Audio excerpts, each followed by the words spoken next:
Hey guys, how's it going? It's Al. Welcome to the Lineup Builder Q&A. Every single Friday, I take about an hour.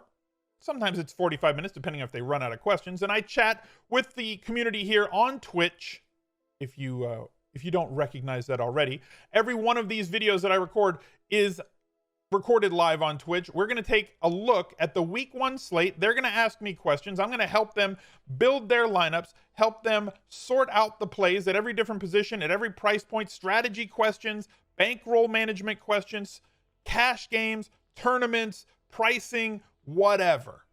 And we're going to go through all of it, and we're going to post it here on YouTube. I appreciate you guys being. Let's see how many likes we can get on this video. We have smashed my expectations on the first look, so thank you guys for coming back to the channel. Drop a like on this video. Let's see if we can get to over 1,000 likes by the time kickoff gets here on Sunday. We do have a partnership on today's stream, and there's going to be an Instagram giveaway that goes along with it. If you guys want to head over to rotogrinders.com, they have partnered with us on today's stream. They are going to give away a Core 4 membership. If you go to my Instagram, there is a link down below in the pinned comment to the exact Instagram post. We already gave away one thing this week. We're going to be doing giveaways a ton this season. The giveaway today is for a Core 4 membership on rotogrinders.com. And the question that you must answer on Instagram, and you have to follow me on Instagram if you want to be able to win. So go follow my Instagram account.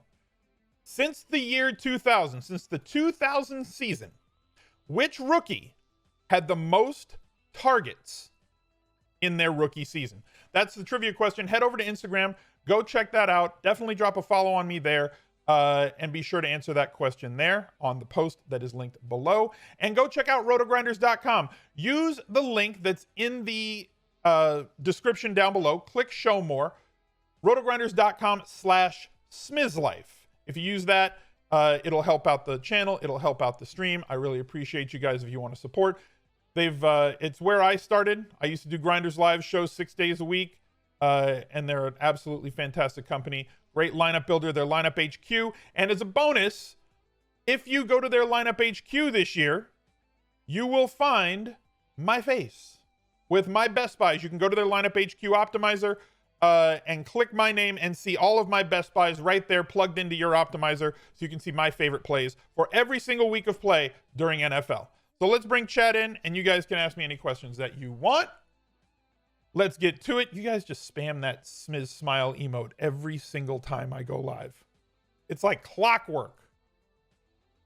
Value wide receiver, Paris Campbell, Edwards from Oakland, MVS, or N'Keal Harry. I think Harry's fine. I also like Edwards a lot because I think he's going to be on the field a ton. Should you take Miles Sanders or Deshaun Jackson, or both for cash? Okay, so the interesting question there. The interesting question there that I think a lot of people have asked is it wrong to have multiple players from the same team in a cash game lineup? To me, cash game lineups are more about, how can I put this? Cash game lineups are more about establishing value in a floor.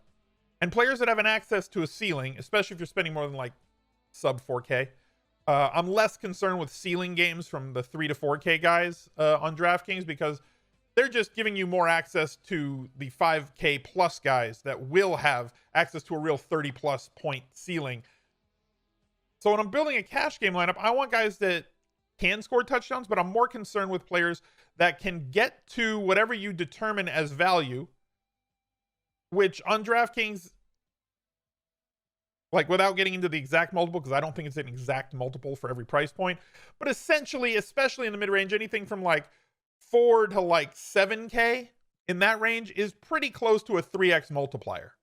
So if I'm spending 6K on a guy, I want to have a real shot at him getting me 18 DraftKings points. So if that player can get there on volume alone, and Miles Sanders at 6,300, based on the volume that we last saw from him, which is about 20 touches a game. Now, I don't expect 25 touches from him, especially early in the season, especially coming off the lower leg injury that he had the last couple weeks of camp.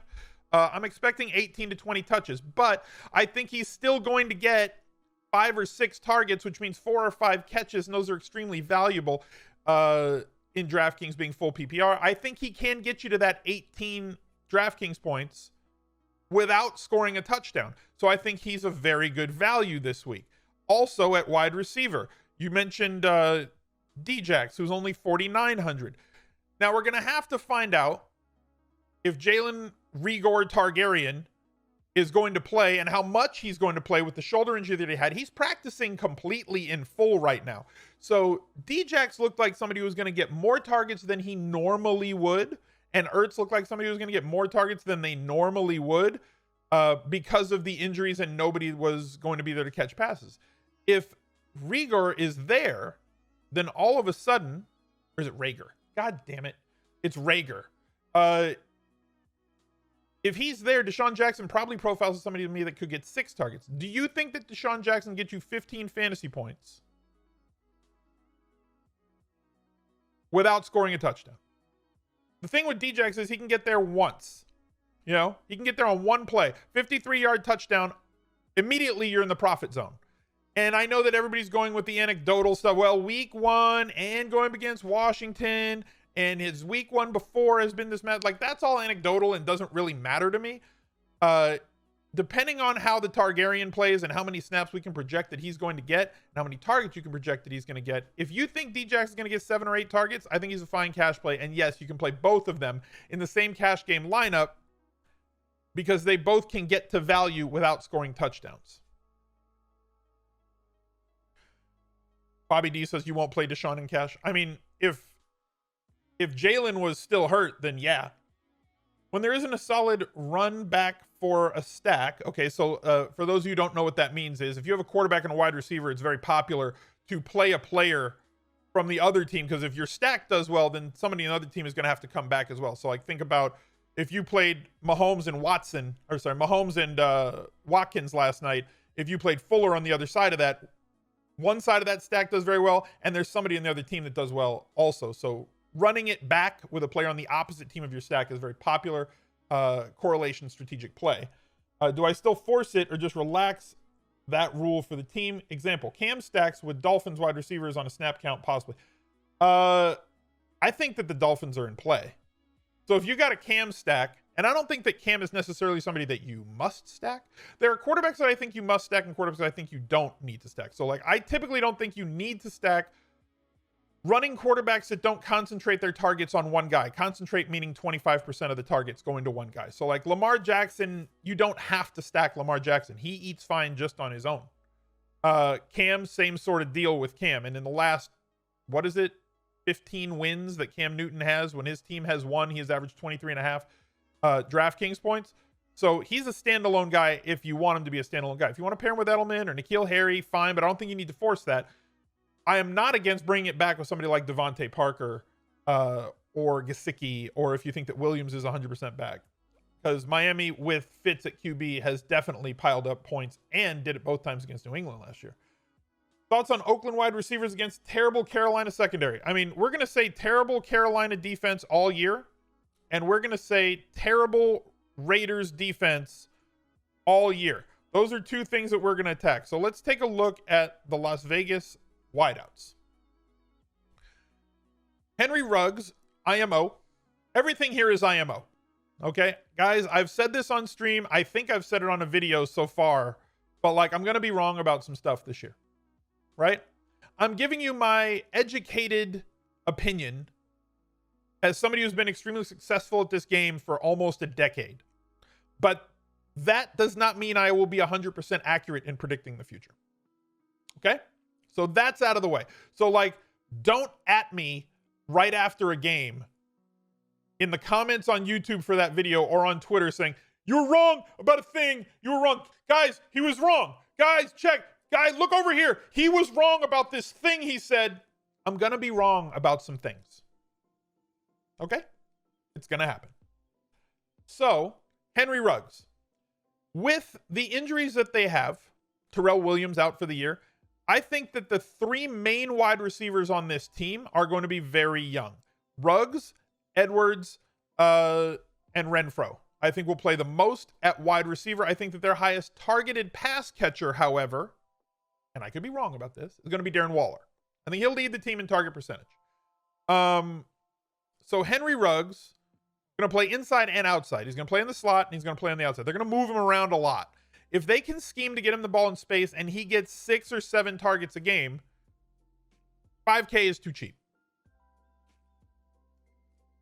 Also, Renfrow, not usually one of my favorite guys to play, especially once he reaches up here into this mid 4K range. The targets were certainly there down the stretch, right? And he had a couple of really big games.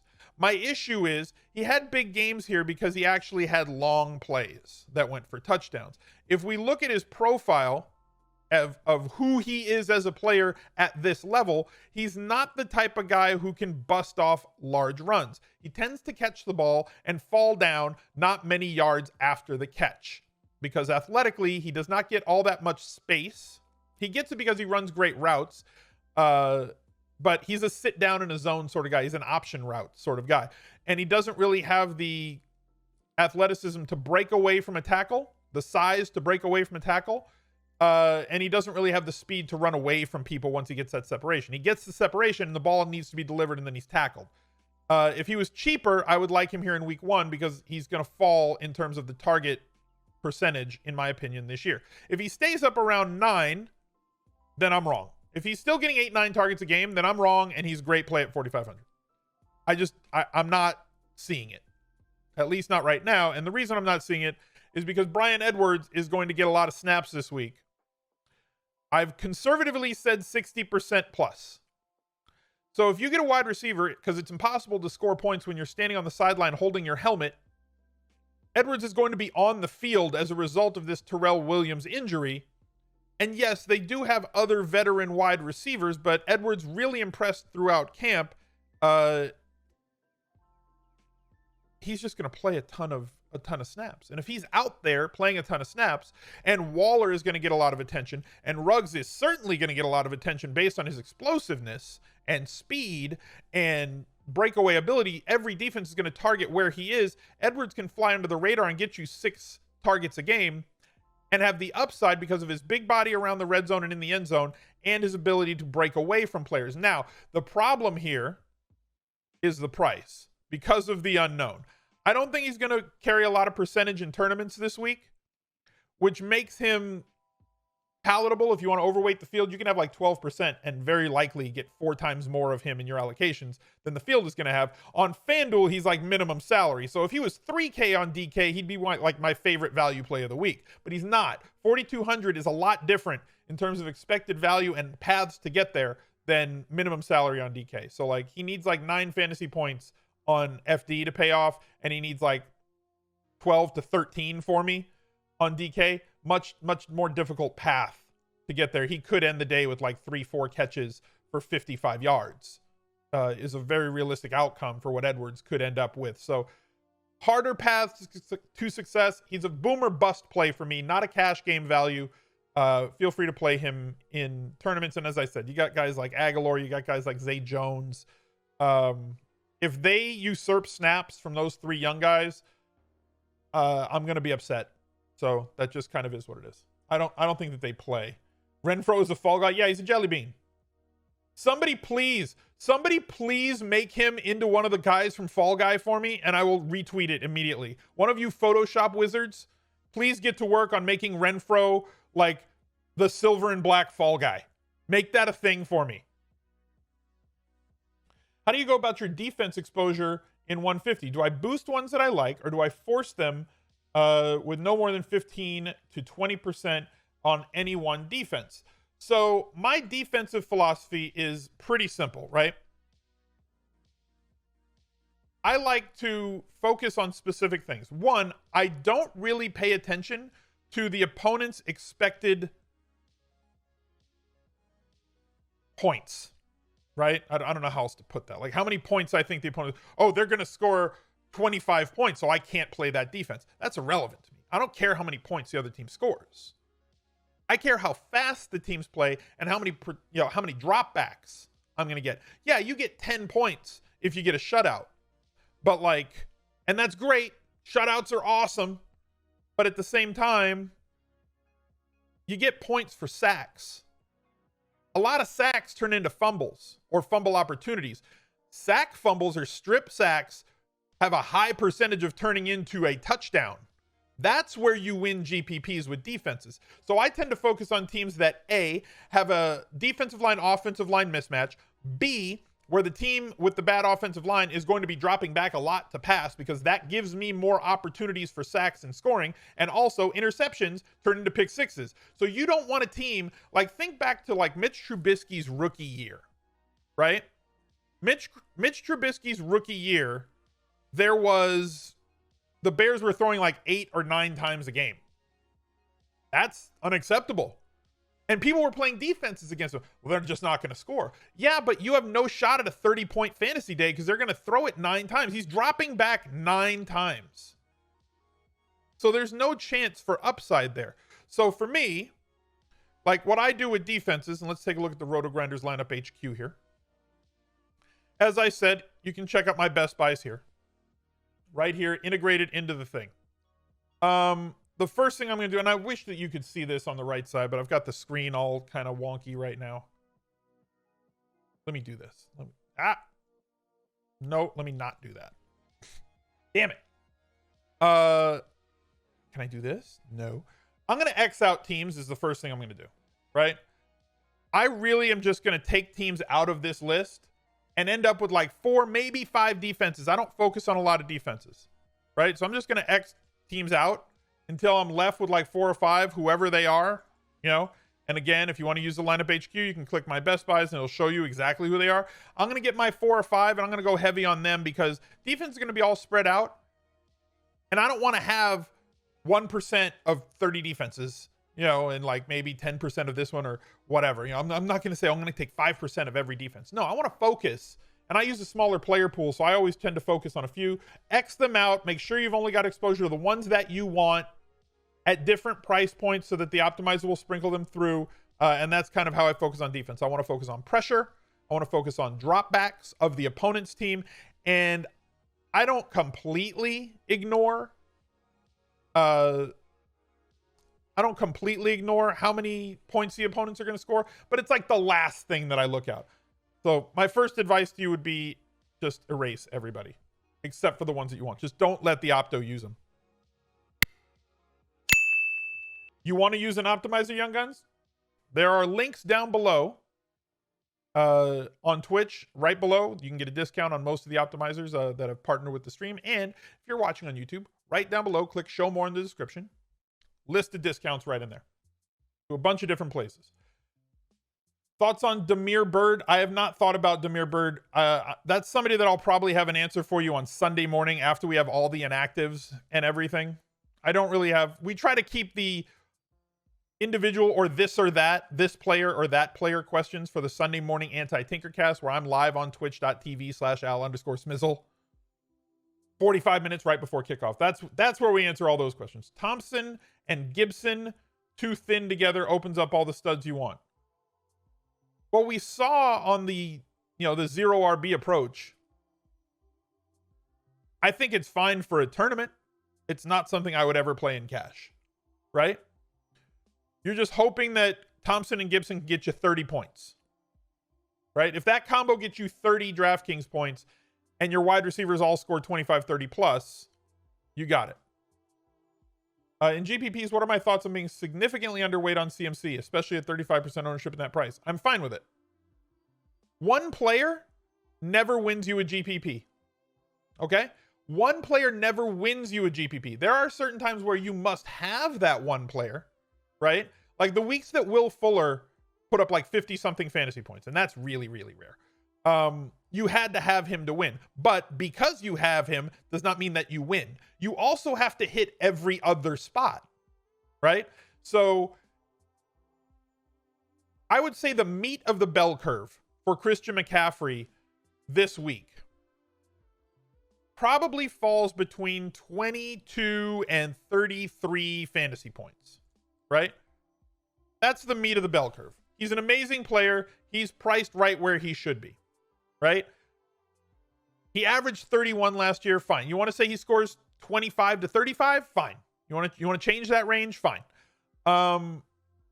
But if he's in that range, are there other running backs in the field that can also score 25 to 35 fantasy points?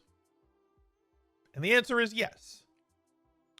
So unless Christian McCaffrey has a game where he scores 50 plus fantasy points, you are not going to need to have Christian McCaffrey in a lineup to win. And it's extremely possible. That's why I think he's a great cash game play, because you know the usage you're going to get. You're going to get 18 plus carries regardless of the Raiders beat Carolina or Carolina beats the Raiders. You're also going to get 7 plus targets from Christian McCaffrey. You know you're getting that usage. You're also getting the guy who led the league in terms of carries inside the 5 last year, and I don't see that changing anytime soon. So if they get inside the 5-yard line, I don't think the Raiders defense is great, so he tends to get 1 inside the 5 carry, 1.2 or 1.1 inside the 5 carries every game. So you know you're getting those high value, high leverage carries out of him, as well as all the volume usage.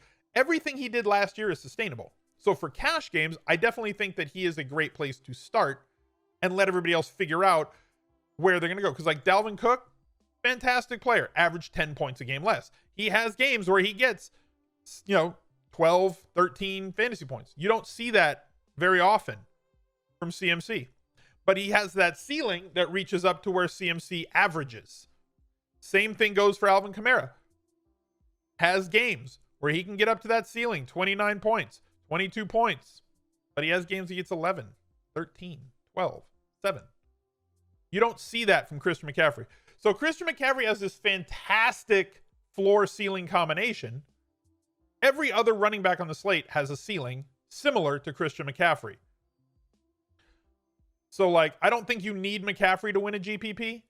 I think I would try to get McCaffrey in cash, but I don't think he's 100% necessary because there are a lot of other options in the 6,500 or 6,000 to 8,000 range that you could go 2 or 3 of those guys and avoid the floor ceiling guys like Gibson McCaffrey. So Gibson McCaffrey, I think, is going to be the most popular. I don't want to search through all the 4K guys, right? I think this is going to be the most popular combination if you're playing 50-50s, double ups, triple ups, head to heads. That's going to be a very popular combination that will run across a lot of different lineups. So if you have that and the opponent has that, then it's negated and you're playing 7-on-7 with the rest of your lineup. If you want to avoid that for 14,000 in salary, it's not difficult to do that, right? And you've essentially spent the same amount of money. And if the first combo scores 45 points or 42 points, the McCaffrey-Gibson combo scores 42 points. Can this combo score you 42 points? I think that they can. But they have the same ceiling output possibilities, but a lower floor with this combination. So I think it's cash game acceptable, but I just don't think it's going to be as popular because of the difference in floor. Thoughts on running a cheap D? Somebody asked also, sorry, while we were on that topic of running backs, who are some other cheap running backs other than Gibson that are in play? I don't think there really are that many on DK, if any at all. I think Kerryon Johnson with Adrian Peterson new to the team could see 15 touches at 4,400, but they've never really committed to giving him more than that. And Swift being injured right now. Burkhead with the injury and the snap count on Sony Michel, right? They're saying that they're going to ease him back into the mix. Usually the running backs on New England get between 35 and 40% of the snaps for all 3 of the ones that are in the rotation. So Michel, Burkhead, and White. So White's going to get his 35 to 40. If Michel only gets 15% of the snaps, that means White could see maybe 45 and Burkhead sees 35 to 40. And yes, that does not add up to 100 because they play 2 running backs at the same time a lot. So you'll get that addition is going to add up to over 100 in terms of snaps played, but not touches. Other plays in this range are just kind of dusty. I don't really like them. I like Zach Moss in season long. You might get a touchdown out of him. You're not going to get much usage. Same thing for Bernard. Chase Edmonds is behind somebody and up against a really bad matchup. I'd rather play Drake instead of him. Murray, same thing. Swift is injured. Scott, I'm not expecting a ton out of him at 4,800, but he should see maybe, based on what the beats are saying, he could see a little bit of elevated touches, but that means like 9 or 10 in a game. Tariq Cohen, same kind of price point, could see 7 or 8 targets. But like, it's really thin when you get down to this price range on DraftKings. FanDuel way looser in week 1 than DraftKings. The FanDuel first look lineup that I put together, somebody threw it in on DraftKings and said that on DraftKings, that exact lineup is like $5,000 over the cap. So DraftKings way tighter. What is my projected Gibson touch projection? For me, I think he could get between 12 and 15 touches, with about 4 of those coming through the air. So like 9 carries, 4 catches is what I'm expecting out of Gibson. Chris Thompson, 4K. Yeah, I get that one. I think Gibson and Thompson are somewhat similar, and Gibson's going to carry a lot more percentage. So like if you want a tournament switch, like Gibson could be like 30% owned, but Thompson could be like 8-5, right? So if you want to take the tournament play that is very similar in terms of usage, play style, skill set, opportunity, everything, team total, Thompson's the better tournament play. Is there a max cumulative ownership that I should try to stay under to avoid duplicates in large field GPPs? I was thinking around 130 to 150, but I feel that's high. I don't try to avoid duplicates in GPPs. It's something that's way more prevalent in single game showdown than it is on the main slate. I don't really worry about it. I do set it in that range. The majority of the Millie Maker winners, I believe it's Adam Levitan from Establish the Run did his article on it. He's done it every single year. He just did that for this season. You can go check it out. There's a link again in the description. Click show more to get to Establish the Run. And it was something like 70% or 75% of all Millionaire Maker winners lived between 130 and 150%. So yeah, there's some that come in lower and there's some that come in higher, but realistically speaking, that's the winning range if you're trying to win a tournament that you're going to stay in. So I set mine at like 140 for total ownership for a lineup. And it's not something that I do. It's not something I worry about trying to be different, because I rarely have overlapping lineups. It's not that. It's not as prevalent is all I'm saying. On main slates, when you've got that many teams, it's just not, and it's going to mix in some lower percentage guys. You're a chalk donkey? I mean, so am I. I mean, how many times have you heard that about me, like over the last 8 years, guys? They're like, all Al does is play the chalk. Yeah, and I'm up like $1.5 million lifetime at this game. It's all right.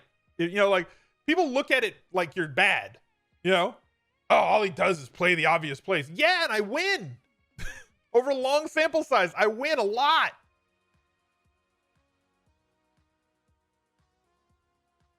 Not all chalk is bad. Exactly. The chalk is the chalk for a reason. But like the leverage plays are leverage plays for a reason. So like embrace both, right? I'm not saying you have to be like 100% on all the chalk plays, but like understand like the Chris Thompson, Antonio Gibson comparison that I gave you. Does this guy profile as similar in terms of their usage, but one is going to have a turn percentage of like 25 to 30% and the other one's going to be 5? Okay, play the guy at 5. Or not just play the guy at 5, but be overweight versus the field on the guy at 5, right? The guy's 5% and you can get 15 or 20% in your allocations as opposed to playing 30% of the 30% guy. That's a better tournament play. Kerryon Johnson thoughts? I think that he'll get carries this week, and I like him. I was going to write him up in Best Buys, and I didn't because Gibson became a thing, and like I have a word cap. I can only write 2,000 words in Best Buys. Best Buys, by the way, is out on ESPN Plus. If you guys have ESPN Plus, and judging by the 70+ million subscribers of Disney Plus, y'all probably have it. So go check out the article over there on ESPN.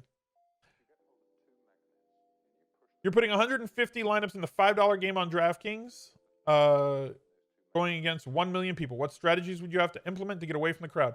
I would suggest finding stacks.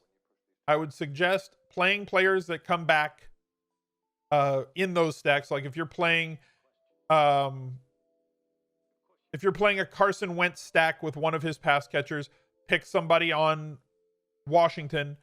Find games that you think will shoot out that maybe other people don't. People are going to coalesce around the highest mentioned plays, right? Players that everybody has talked about for the last month, because we've had salaries for like 4.5 weeks, right? So we know who's going to be the high percentage guys in tournaments.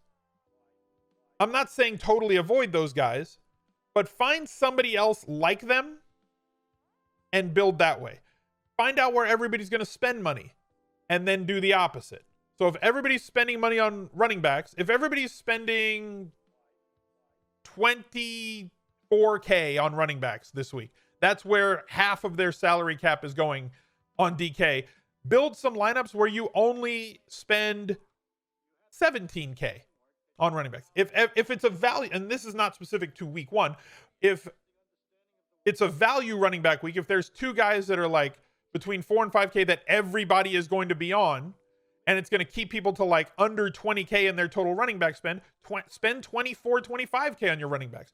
Immediately will force you to do different things, because if everybody's going value at one position, it means that everybody's spending up, or the field, generally speaking, is spending up at another position. And if they're all spending up at the same place and spending down at the other, do the opposite thing. Spend up where they're spending down, spend down where they're spending up, and that immediately will make your lineups contrarian, but still have players that are in good plays.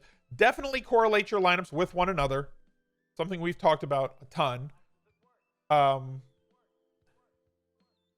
And try to force the things into your tournament allocations. If you're building mass multi-entry, if you're building 150 lineups, try and force things into your lineups that you don't think other people can force into your lineups. Somebody in chat just said, Paresa just said, Tampa Bay, New Orleans stacks are expensive.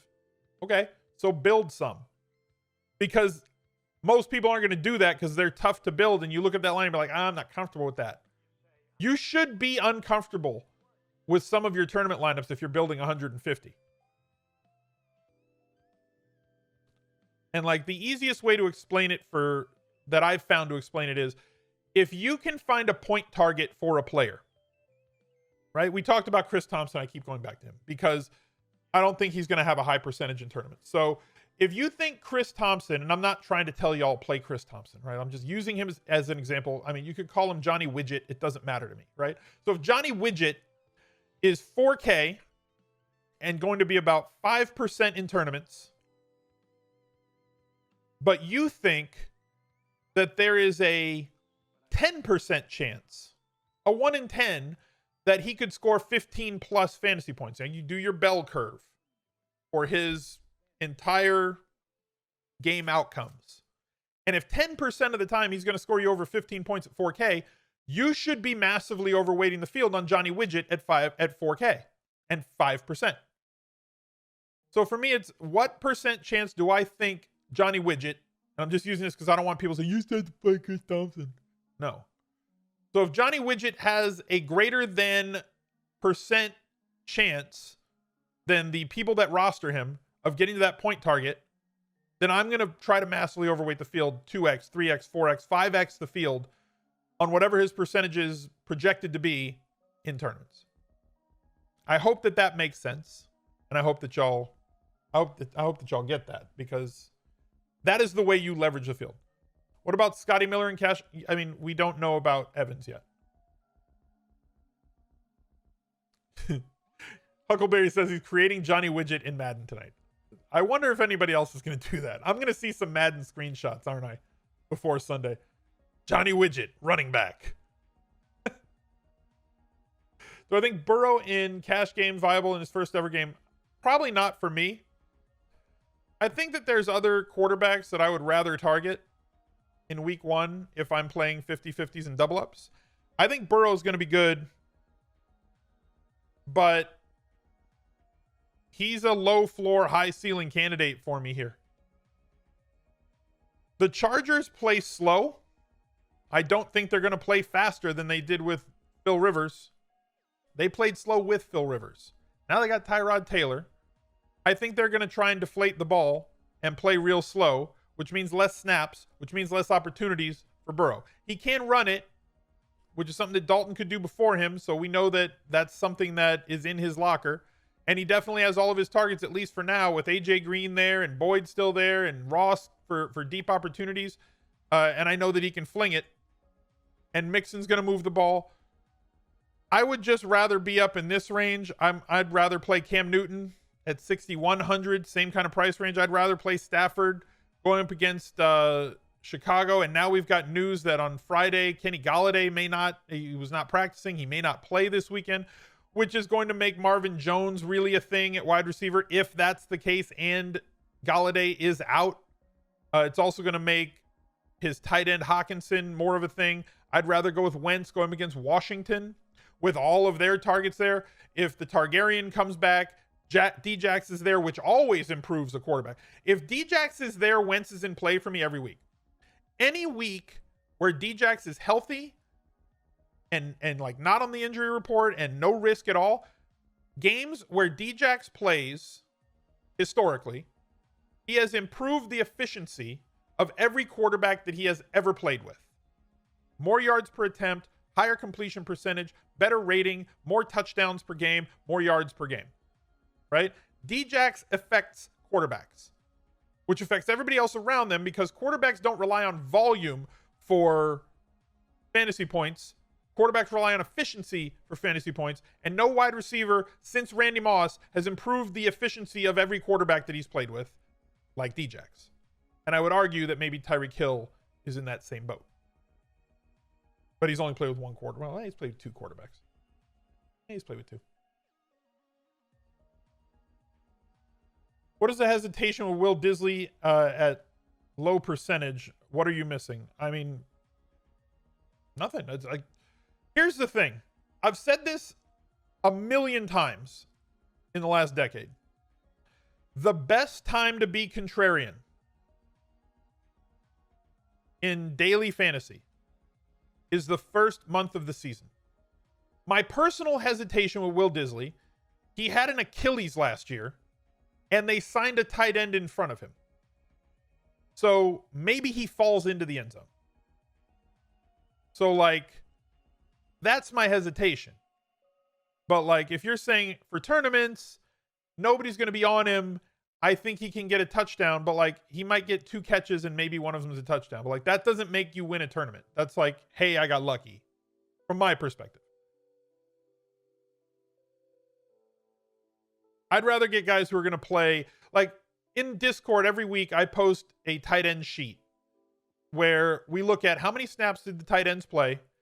How many routes did they run per quarterback dropback? Because just because you're on the field as a tight end does not mean that you're not pass blocking.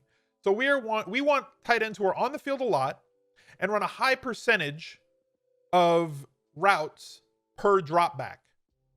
So looking at tight ends real quick, go over here. George Kittle, great blocker, but we know that he runs a ton of routes. Mark Andrews, very efficient pass catcher, ran the 26th amount of routes at the tight end position last year, finished as a top 5 tight end. He was ridiculously efficient. I don't think that he can maintain that level of efficiency this year, but I also don't think he's going to run routes on 40% of Lamar Jackson's dropbacks. I think it's going to get closer to 65 to 75%, which sure, he'll regress in terms of efficiency, but an increase in volume negates a decrease in efficiency, right? I hope that that's not over people's heads. I think it's pretty clear. But I've been doing this a long time and maybe I'm in my bubble and I don't know. Darren Waller, like was top 3 in the position in terms of routes, top 3 in the position in terms of routes run per drop back. He is not there to block. He is a wide receiver in a big body labeled as a tight end, right? So that's what we want. We want those guys that are going to run a ton of routes, play a ton of snaps, run a ton of routes. Same with Zach Ertz.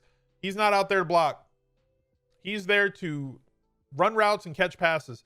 24% was his target percentage last year, and then it increases once they get into the red zone. So those are the types of tight ends that I'm looking for. So if you're looking for a value tight end, guys like Mike Gesicki got a lot of targets last year and is somebody who runs a lot of routes and is a freak athlete. I personally am expecting Hayden Hurst Helmsley to just walk right into this Austin Hooper role in the Atlanta Falcons offense, which means he could see 15% of Matt Ryan's targets. And at 4,300, that is entirely too cheap, especially in a game that I feel is going to shoot out, or the most likely game to shoot out. TJ Hawkinson was somebody that I really like coming into this year. His ADP was just way too low in drafts. He's only 4,200. And again, we're monitoring Kenny Golladay right now, who came up on the injury report, was not practicing in Friday. Friday is the key practice day. If you don't practice Friday, typically you don't play on Sunday. So if he is out, then Hawkinson is going to massively jump in terms of his target share on this team, like from like 11 or 12% up to maybe 20% this week, against a team that I don't think is equipped to stop somebody with his receiving acumen. And second-year tight ends do tend to take a leap, and he's a very talented tight end. So those are the types of players that I'm looking at on the lower priced end who should see a lot of routes per drop back that aren't in there to block. Like that's what I'm looking for when I look for cheap tight ends. Same thing with Jack Doyle, 3,600. Now you've got Burton, who is expected to spend a lot of time catching passes. He's out. He's on IR. So Jack Doyle at 3,600, very viable play also at tight end. If you're looking for a cheap play. Look, I don't want the tight end that has to catch a touchdown, right? I want a tight end that is going to be on the field a lot, is going to be running routes a lot, has some athleticism, and is going to get some targets. Those are the things that I look at tight end. Thoughts on Chris Herndon? Okay. Typically, I don't play tight ends against the Bills. So that's A. Herndon's a different situation, and I've always been like a Chris Herndon truther for the last 2 seasons. I think he's quite good. I think he's a very, very, very good pass-catching fantasy tight end. I think he's too cheap right now because of what I think is going to be his role in this offense. The Jets are going to play Chris Hogan on the outside this week.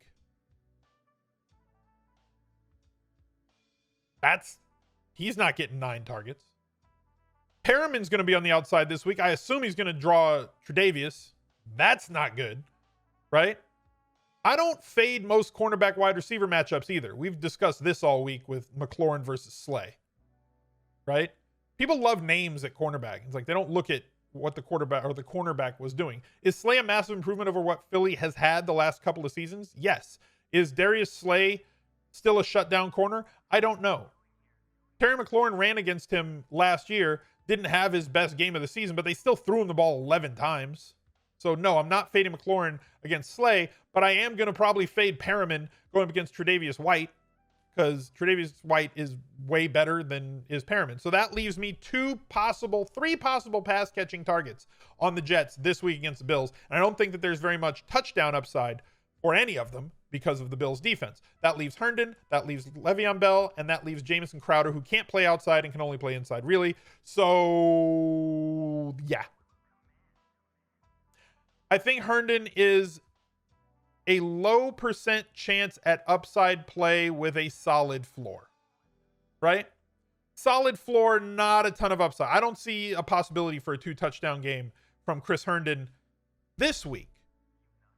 Now, obviously that locks in the 2 touchdowns, right? He's totally going to score 2 touchdowns now because I just said he's probably not. So he's definitely in there for 2 this week. I'll probably have some in my allocations this week, but He's not somebody I'm like, this is a core play for me. I think there's other guys that are at that level or below. Like somebody just mentioned Thomas, Irv Smith, Logan Thomas, both Thomases. I'd play both Thomases and Smith over Herndon. And Jack Doyle over all of them if you want a cheap tight end in cash. That's what this show is for the long answers. Like, I'm here to give you the long answers. Like the TLDR, that's Sunday morning. But like this is the long answer show. So that is my long form answer on that question. I hope that it helped. Do I think Brady will elevate Godwin even more? No. I don't.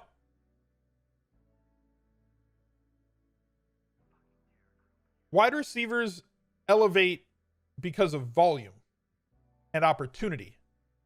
And Tom Brady is a way more efficient quarterback than Jameis Winston. But Tom Brady is not going to give Godwin, Evans, or any of those wide receivers the downfield looks as consistently as Jameis Winston did. And before y'all freak out and say, Al just said that Jameis Winston's better than Brady. No, I didn't. No, he's not. But in terms of wide receiver volume and wide receiver opportunity and deep throws, Jameis is better for wide receivers for that than Brady is at this point in their careers. I still think Godwin's fine, but I don't think Brady's going to make Godwin better.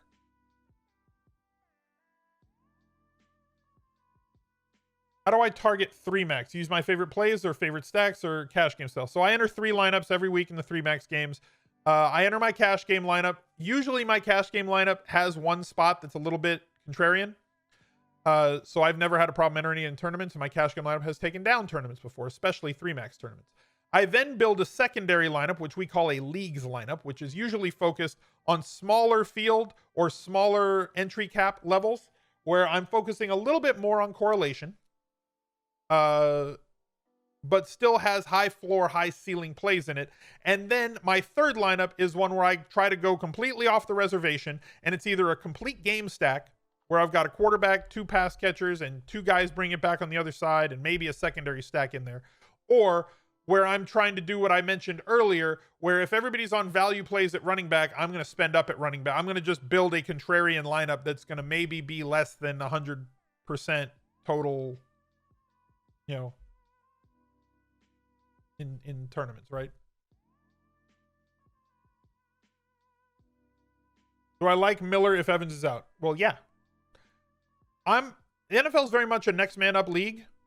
So if you remove a 20 to 25% target share guy, those 25% get sprinkled on different people. Maybe 5% to this guy, maybe 10% to that guy, maybe 6% to this guy. So if you take a 10% target guy and make him a 19% target guy, and he's priced as a 10% target guy, yeah, I like that guy. It's a good way to go. And that's kind of what I was getting at. If Galladay is going to be a 25% target guy and you erase that, Marvin Jones now becomes a 25 to 30% target guy this week. Hawkinson goes from a 14% to a 22%. And they're both cheaper than what Galladay is. So, like, yeah, anytime you subtract a lot of usage, it's going to give usage to somebody else. And if it happens after the lineups come out, that puts you in a spot where you're good. Scotty Miller sounds like a Brady guy. So does the other kid. Is it Justin Watson? He was raving about this kid in camp. So Miller's 4K. Justin Watson. That's him. Like, he's 3,800, and like, he's listed as Evans' backup. So if Evans is out, Watson's going to see a drastic snap increase. Miller should see a target increase if he's out. Right? Both of them would be in play for me in tournaments if Evan is out.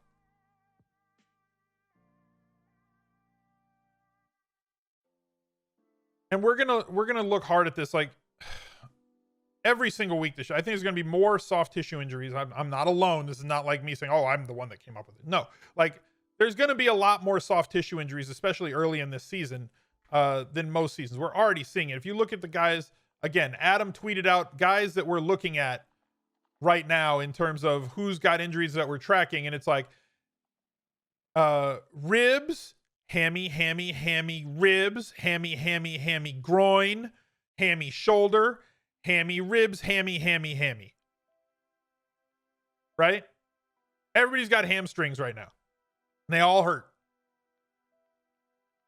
It's hard to go from 0 hungry for ribs now. It's hard to go from 0 to 100 real quick. Also, I think that's a really good song. Ribs, hammy, ribs, hammy, groin, hammy, shoulder, hammy, ribs. So I think single entry strategy is best team or cash game. No, if you're playing single entry tournaments, you're not trying to finish in the 60th percentile. You're trying to finish in the top 5 percentile. So I would not suggest playing a cash game lineup in a single entry tournament unless it's like 100 people or less. And even then, it should probably be something that's more of like that leagues lineup where it's more of a highly correlated, or a cash game lineup that has an approach that is more correlated towards GPPs, right? So start with some high floor guys, definitely, and then build something that is, a quarterback, wide receiver stack with somebody in the other team and maybe a secondary stack wrapped around some high floor, high ceiling plays. Thank you guys for all. I keep seeing them pop up, but I don't usually shout them out on YouTube videos. Thank you guys for all the subs and the resubs and the bits and the follows while we're doing this video. Appreciate you guys. And if y'all who are watching on YouTube want to catch the show live, I'm live 6 days a week on Twitch. Link right down below in the description. Come drop a follow on the channel and catch me when I'm live Monday through Friday, and then Sunday mornings 45 minutes before lock. Do I have any suggestions for somebody looking to do 150 lineups for the first time? Position limits. Everybody's different, right? Everybody likes different flavors of ice cream. Some people like Rocky Road. Some people like cookies and cream, chocolate, vanilla, whatever. So the amount of players that you play and the percentage allocations that you have and how much you stack is all up to you. All personal preference. I personally tend to play less people in my player pool on a week in, week out basis than most other people. On a Sunday slate with a full slate, I probably have about somewhere between 50 and 70 players in my player pool. How's Janice? Should I rename Janice to Karen? Is this the industry standard now? Is she now named Karen? Asking for a friend. If Evans plays, you hope they don't play him just as a decoy. Well, that's going to be the discussion, right? And it's the discussion we've had forever, is that, like, is he active or is he active? So it becomes a tournament leverage situation, right? It becomes a differentiator where if you think, obviously his percentage is going to come down if he plays and he was hurt. So you can overweight the field on somebody like Evans, or an opportunity to overweight the field on somebody like Evans if you think he's healthy, or you can just fade completely, and if he is the decoy, you shoot past. But that's a decision we can't make right now without more intel, and we have to wait until Sunday. You're going with Janice leverage to play Fade the Karen. Fair. How excited am I for week 1? I'm really excited for week 1 because last night, and I'm not trying to get too deep on this YouTube video, but like last night, sitting there on the couch, eating chicken wings, watching my family, and they were watching with me and asking football questions. One of my kids playing Beyblades in front of the TV or whatever. It felt normal again. You know, for lack of a better term. So like that 3.5 hours felt real normal to me. And I missed that. So I'm glad it's back.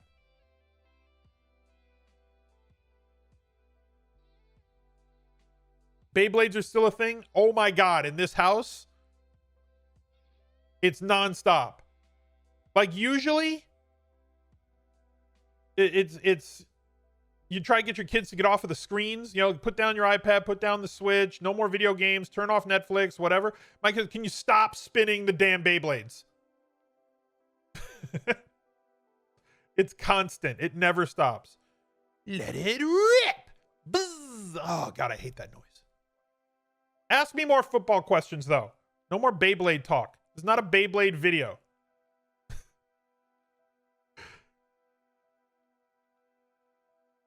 So, games that I'm looking at this week.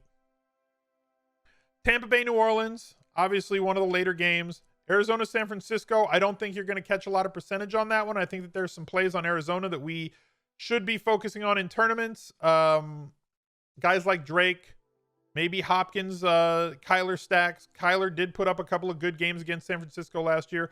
Clearly, if you think that the flow chart's still a thing, try and stuff Kittle. I don't think he's going to have a really high percentage tag this weekend.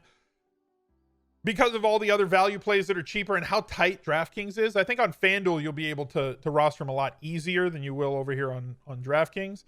I think most of the attention is going to go to this Las Vegas-Carolina game. I think that you're going to see a lot of people on this Philly-Washington game because the players are underpriced versus volume or versus value. Detroit is going to carry a ton of percentage. If Galladay does not play at 6,200, Marvin Jones becomes one of the top value plays on the slate, as does TJ Hawkinson. We've already spoken about all of the players on Chicago. Very easy Trubisky to Robinson stacks if that's the route you want to go. If you want to be a little contrarian there, Miller or Cohen. Miami stacks I think are going to be a bit contrarian. Fitzmagic is awesome. You can pair him with Gesicki or Williams, who are extremely cheap. I think that Parker is going to draw Gilmore, which leaves these two guys a little bit more open. Right? That Patriots defense is not going to be as stout as it was last year, but Gilmore is still an absolute stud. The pass game in Jacksonville might be something we look at. The question that I don't have an answer for you is Jonathan Taylor going to get more carries than Marlon Mack? I think that he will. I think he's the better back. I think that Marlon Mack is a good back. If you guys have watched this channel for the last 2 years, you know that I think that Marlon Mack is a very good player. But I think this guy has a really good chance to be special with like top-notch athleticism at the position and playing behind the best offensive line that should be favored most weeks with improved efficient quarterback play. That leads to great running back play. If they play with a lead, which they should, and run behind that offensive line, that leads to a lot more inside the 5 carries, which we love. And that leads to a lot more usage. So if Jonathan Taylor gets you 15 plus touches this week, and again, we still got to see what he's going to do in the air in this. If he only gets 2 targets or less per game, somebody that I'm not going to be as interested in. How contrarian do you need to be in the Millionaire Maker? More than one position? The total percentage played that you want to look at is, does your lineup, if you look at like ownership percentage, I'm trying to get away from saying ownership, but if you want to look at the percentage projections, right? The number is like 135, 140 total. So add up all of the projections for quarterbacks, the 2 running backs, the wide receivers, tight end, flex, defense. And if it's less than 140, then you're in the right spot for a tournament. But like, that doesn't mean fade everything, right? 140 is a lot of percentage points. Right? So you can have a 30% guy. You can have 2, 3 30% owned guys. But like, it's not hard to get under 140 is I guess what I'm trying to say. Any interest or thoughts in playing Cam Newton naked alone? Yeah, I think that's fine. The reason that I stack quarterbacks with pass catchers, or the reason that I force it, is when A, they don't have rushing upside. B, you know that 23 or more % of those targets are going to go to that one guy. So like